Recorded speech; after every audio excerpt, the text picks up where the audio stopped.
Je suis agricultrice depuis 2015, où je me suis installée sur une reconversion professionnelle dans un projet commun avec mon mari.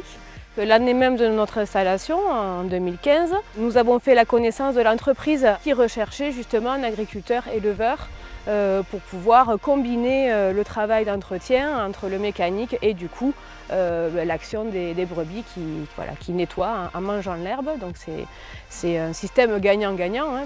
C'est intéressant parce que ça permet justement d'amener une réflexion sur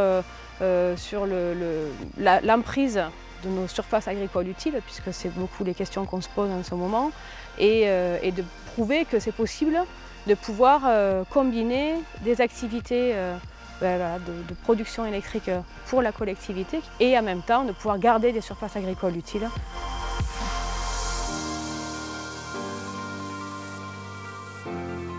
Les avantages indéniables, au-delà du fait que ça nous permet d'avoir 24 hectares de prairies pour nos brebis, hein, c'est le fait qu'en plus, les panneaux solaires amènent de l'ombre l'été, amènent une protection lorsqu'il pleut. Donc c'est le système parfait pour la pâture des brebis. Et c'est vrai que sur des périodes de sécheresse comme on a eu l'an dernier, sous les panneaux solaires, ça permettait de garder de l'humidité et de l'ombre et on avait encore de l'herbe verte malgré les très fortes chaleurs et la sécheresse qu'on a eue. 25 hectares pour 180 brebis, c'est ce que nous on a jugé optimum ici en plaine pour élever des brebis à l'année. Et le fait qu'il y ait des panneaux solaires nous a permis d'augmenter le nombre de brebis. C'est-à-dire que sur des parcelles où il n'y a pas de panneaux solaires, on serait amené à avoir un peu moins de brebis. Parce que la production d'herbe est plus importante avec les panneaux solaires qu'en plaine. Et pour l'élevage de brebis en particulier, on ne perd aucune surface, c'est-à-dire qu'on l'exploite à 100%.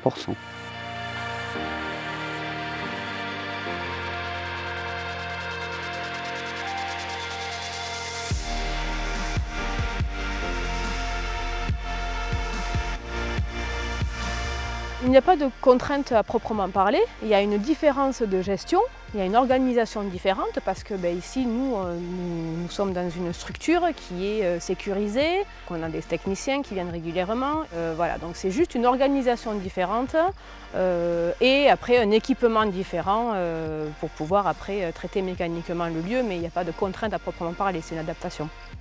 Contrairement à ce que j'ai pu entendre aussi sur les ondes électromagnétiques, etc., nous n'avons pas plus de mortalité, nos brebis vont très bien, elles sont calmes, elles sont reposées. Il n'y a pas de conséquences physiques sur nos brebis. Pour ce qui est des légendes urbaines, évidemment qu'on a entendu tout et n'importe quoi. On a entendu que nos agneaux seront irradiés. Après, évidemment que non, on n'a rien ressenti. Et les bêtes se portent très bien. On n'a ni augmenté ni baissé le nombre de naissances ou le nombre de réussites. On a des bêtes qui sont en meilleur état, qui demandent moins de complémentation, puisque la qualité de l'herbe est meilleure, quoi, voilà.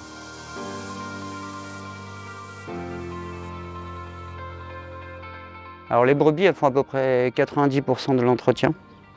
Il reste 10% de mécanique. On sera toujours obligé de passer un petit coup de broyeur, au moins inter-rang. Donc je pense que d'ici 2 ans, on n'aura plus besoin de passer sous les panneaux, puisque c'est l'endroit où elles vont manger le plus en été. Nous avons un contrat d'entretien, donc c'est un contrat rémunéré. Et ça permet aussi de pouvoir rémunérer tout le travail qu'on a mécanique, l'investissement et l'entretien du parc mécanique que nous avons investi pour ce parc solaire.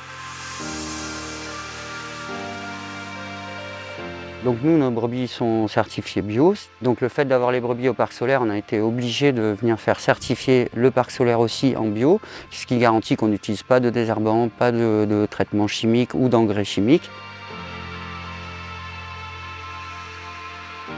Pour nous, c'était en plus au niveau de notre éthique et de notre engagement écologique, c'était quelque chose qui était vraiment en accord avec nos valeurs, puisque ça permettait sur la même surface d'avoir de la production électrique pour la collectivité et en même temps de la surface agricole pour l'élevage, pour les brebis, pour continuer justement à faire perdurer l'agriculture et l'élevage dans l'Ariège.